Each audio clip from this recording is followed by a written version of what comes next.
I'm going to show you how my daughter showed me how to cast off from one of these knitting machines. What you're going to need is, if I can find it, a good yarn needle. I used one that's bent, that's curved like that, and it came that way. I thought we got one that was damaged, but it wasn't. My daughter uses these gold ones like this. They're also bent, but they have a little bit smaller bend. You can see the difference. So I use the one that's got the big bend because it's easier for me to see. Now you also need a small crochet hook just in case you need to fix a stitch. They also make stitch fixing kits, which is basically a crochet hook like this, except it stops about like that.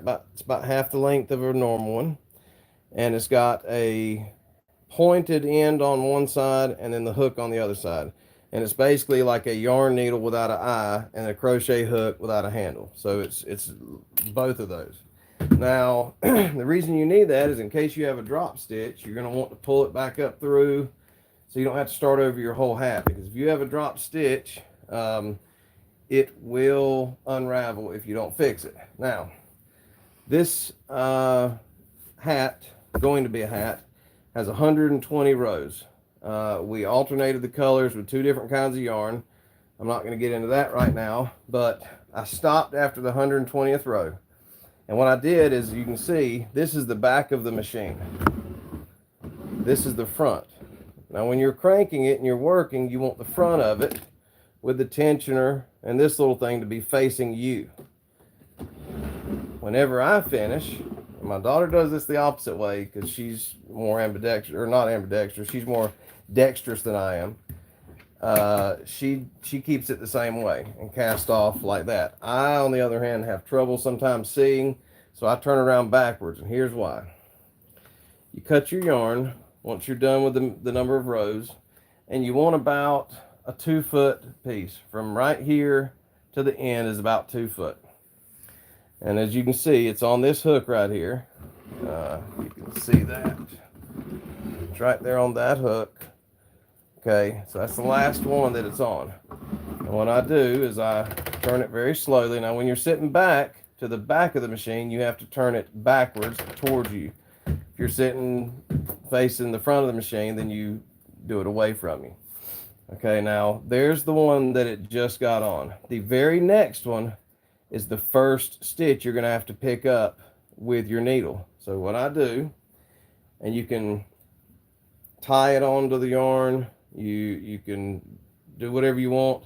I did tie them on. See, it's on the yarn there, but I don't tie them on anymore. And reason being is that way I can just take it off the yarn real easy without having to cut it or tie it. But here's how much yarn I leave.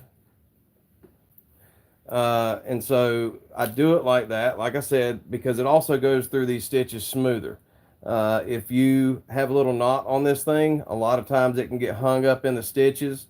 When you go to pull it through, it'll get snagged or something. But take the bundle of your hat that's up here, push it kind of down so doesn't get in your way after you get your needle on.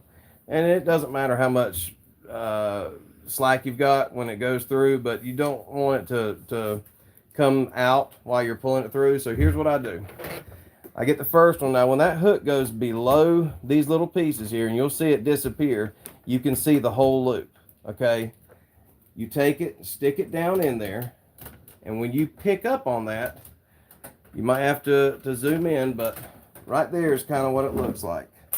You've got that little stitch right there. Okay, you pull it all the way through, and that's how you cast off picking up these stitches. You pull it all the way through, and now I'm going to do about 7 or 8, maybe 10 individual ones. So that's 2, wind it a little bit more, 3, 4, 5. Now there's a reason I don't just crank this up and pull it all the way over here and have several of them empty and waiting so I can get to them. And the reason being is when you're first casting off, you want to do one at a time, because if you're trying to get a bunch at once, when you first have it, it's not got a lot of give. So what you want to do is get like the first 8 or 10, 6, 7, 8, 9. Now, if one of these slips off, say you get one of these that slips off of here, okay, and it gets loose, it's going to start coming back down through these stitches, and you've got to catch it. And when you pull it back up through, if you don't go back and forth and under one and over one and under one and over one, you're going to be able to see that when you finish your hat. Now, after you get the first 8 or 10, I've got 1, 2, 3, 4, 5, 6, 7, 8, 9, 10. Now you can get several of them like this, because now you've got a little bit of give over here. You've got some slack. So now I've got 1, 2, 3, 4, 5, 6 that are loose that have the hooks down. When it goes past this point, the hook goes back down under. That's how you're able to get them off. Now you can just take it. 1, 2, 3, 4, 5, 6, 7, 8, and you can pull it through all 8 of those. And you see why I have a little bit of slack on here, so that if I pull it too much, it doesn't come completely off or out of the needle. But now you can get 7 or 8, 10, however many you want. Sometimes I'll crank it all the way through here and get a handful. 2, 3, 4, 5, 6, 7. And this is a 48 needle machine. Now it looks like the Centro machine, and it is the Centro machine basically, but this is a different retailer. This is Miyoke, M-I-A-O-K-E, or Mia-Oak, or however you want to pronounce it. It's the exact same machine. In fact, some of the pictures on the Centro, when you click on the Centro, has some of the Miyoke machines in some of the pictures, and some of these Miyoke machines, when you're looking through the photos of them, like on Amazon, you'll see a Centro one. It is literally the exact same machine. The only difference is the name printed on the front. Okay, so going through here, picking these up, but there's 48 of these needles on this one, so you're going to have to do this 48 times when you cast off a hat. We're about done. I think we've got maybe 15 or 20 left, something like that. I'm sure you can see my daughter hopping through here every few minutes. She's getting her machine ready and loaded up and casted on. But get all these. Keep going like that, and be careful, like I said, to make sure when you pick these up like that, that it doesn't slide off the end of your needle, or you got to be quick or good to catch those stitches. You have a drop stitch, and they are very difficult, and I am not very good at fixing them. And if you want to fix them correctly, like I said, you've got to go back and forth, over and under, and all that stuff, go in and out.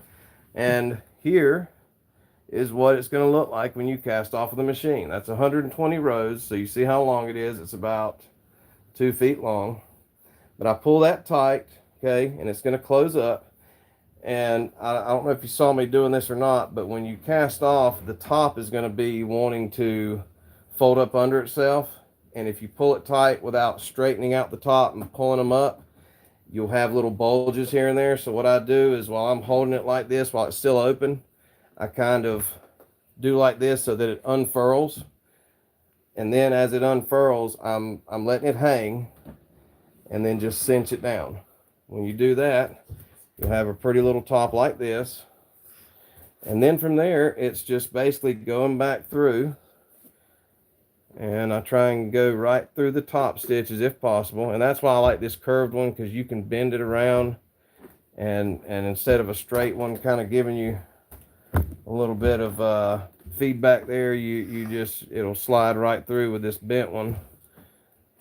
Get it through like that. And now you can kind of see where the top like that is, and that's kind of pretty, but it's not the best.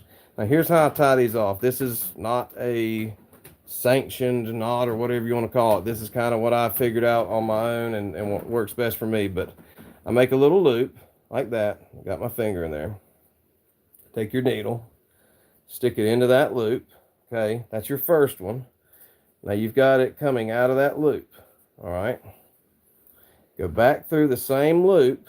Loop it around though. Go back through the same loop to make another loop on top of that. So now you've got the first loop. You got a loop on top of it. Then you take this and you loop it through that top one again. And reason being is because if you don't, you try and do too much, it won't slide and it'll get caught. Now see this right here. All I do is I pull it down and it's tied. Now this is going to be inside of the hat because we're going to double it up. So there's 2 layers to it. This is going to be inside, so you don't have to worry about how it looks. But you do have to worry about how it looks on the top, because once I close this up and bring the bottom in over this, this is going to be the inside of the hat. But then when you flip it out, this is going to be the underside of the top of the hat. And I'll show you what I mean. So I've got this. Now I take my needle off, take it off the yarn. Now you've got this, okay? And it's hanging like that, right? Now what I do is I take this yarn, I take about 1.5 feet, take about 1.5 feet like that, and I hold it into my teeth like this so that I can dangle this thing and hold it, and then grab the bottom of the hat. So I do this, and now you can see I've got this, and I've got the bottom part pulled up around the outside of this. Reason being is, like I said, we're going to double it up, and it's going to be a double-sided hat, and then it's reversible as well. Here's your other string for the other side. This is what you're going to use to cinch this side, just like you did that one, except it's going to be on top of this, and you're going to have to connect it to this one, because if you don't, there's a lot of movement, there's a lot of play, it can come loose or kind of make a mess. You want it to be attached to that so that when you flip that hat inside and out, it's solid and you don't have a mess. So I take this inside string to this one and I hold that with my teeth again, leaving about 1.5 feet hanging. And now I'm going to start working with this. Now, if you notice, these little pieces like to curl inside. The other one curled outside. This curls inside. So as you pull it, it's going to get tighter and tighter. These things will curl up. So keep straightening them out until you get it like this. And now you see you've got this tightened up around that, and you've got a little piece hanging out. And I'll show you why that is in just a minute. Take your longer string, which is going to be the outside string. This is your longer string. And cut it close to the same length as the other one. Not exactly the same length, but close enough that you can handle them and you've not got a big difference. So now these 2 strings are about the same length. Now what I do is the outside one, which is this one, I'm going to put my yarn needle back onto it. I'll show you why in just a second. Okay. Take the end of your yarn and kind of wet it a little bit, or you can get a needle threader. They have those little tiny things you can just pull it through, but if you lick it, it should go right through, and then you've got your needle on there. And once again, I don't tie it. I just have it on there loose. Okay, now what you're going to do is to connect these 2, get it where it's kind of tight but not all the way close. And I start right here beside where this string's coming out, and I go through a couple stitches down into the bottom part, the inside part, and then I come back out. So it's catching the top part layer and the bottom layer, and you're going through both of them and then pulling it a little bit tight.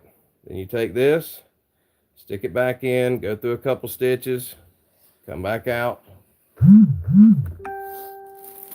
Same thing, do it all the way around. And I'll show you why I'm not pulling anything tight right now. I'm getting this lined up like that so that it's just basically holding on to it so they don't come apart and fall apart. Okay.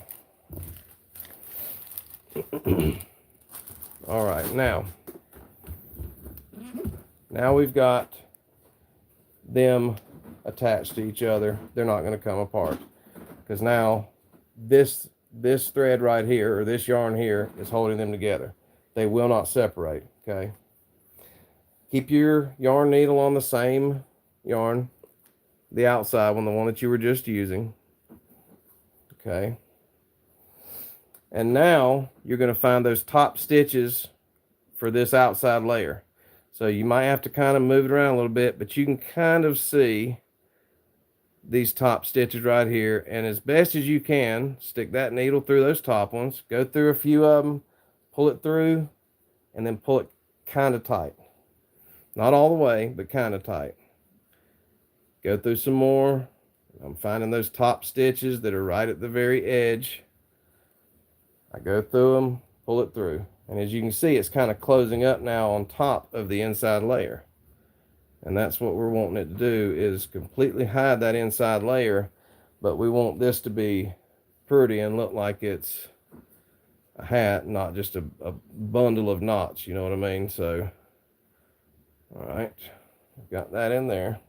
Now, you can see this right here. When I pulled this purple one closed, now you can't see the inside layer. All that's hanging out is this string. That's the only thing that lets you know that there's an inside layer to this, is this one string hanging out, and that's for a reason. So I pull this tight, pull the outside one tight, and you can take your needle off, okay? Set your needle to the side. And another thing, the needles that have the little bend in them, they don't roll away. If you got a straight needle, sometimes they'll get away from you. Now I take both of these strings together. This is when I cut them to the exact same length, okay? And it really doesn't matter. They don't have to be exactly, but it's easier to hold them. Now, I've got that cinched up. I want to take them and make sure that it's good and tight. So I pull it as tight as I can. Here's how I make this knot on the top. I hold it against my hand, wrap it around these fingers, do like that, almost like you're about to start crocheting and you want a slip knot, but reach through there and grab that, and you're making just basically a square knot. But I take it and I put my fingers back through this so I can pull a loop like that and have a little loop on top with that knot. And then as I hold on to this knot and start pulling this string over here, it keeps it as close to the hat as possible. And the reason being is you don't want to have a big piece of string hanging out at the top of your hat. Okay, and I got to put this down so I can do it correctly or it's not going to look right. But that way, when you tie your little knot, it is literally directly up against the hat. So do like this. Thank you, honey. Cut off the excess. Okay, so that's all it's going to show where you just tie that little knot. Now, stick your hand in the hat. Take this, kind of go around, and I pull on it. That's lining up the edges, the sides, so that the sides are smooth against each other. There's the top of it. You know, kind of pretty that is. And I've got a little stitch that's a little bit bigger than some of the others. Sometimes they'll do that, but this is the inside of the hat, so it really doesn't matter. So I hold the inside, I hold the top of it and pinch it on the inside of my hand, and then pull it out, inside out. That's the outside of your hat and the top. See how pretty that is? Looks like a star. That's what you want. That's what you're looking for, okay? I do the same thing with this. Put my hand back in it, roll it around. Then you take it, flip your bottom, straighten this out. There's your hat. So now you've got a double-sided toboggan, hat, whatever you want to call it. And if you want to switch colors one day, it's neat enough on the inside that you can take it and it doesn't look bad, and you can basically have two hats in one. That's how it looks on the inside. So there's your two-sided hat, insulated. That's how you cast off and tie your knots, and I hope this was helpful and enjoyable.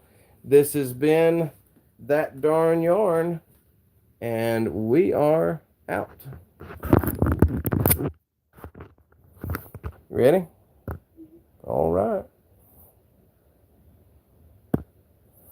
Let's see. How do I don't know how to get off of here. Like that? Are you sure you want to stop streaming? Okay. Yes, I am.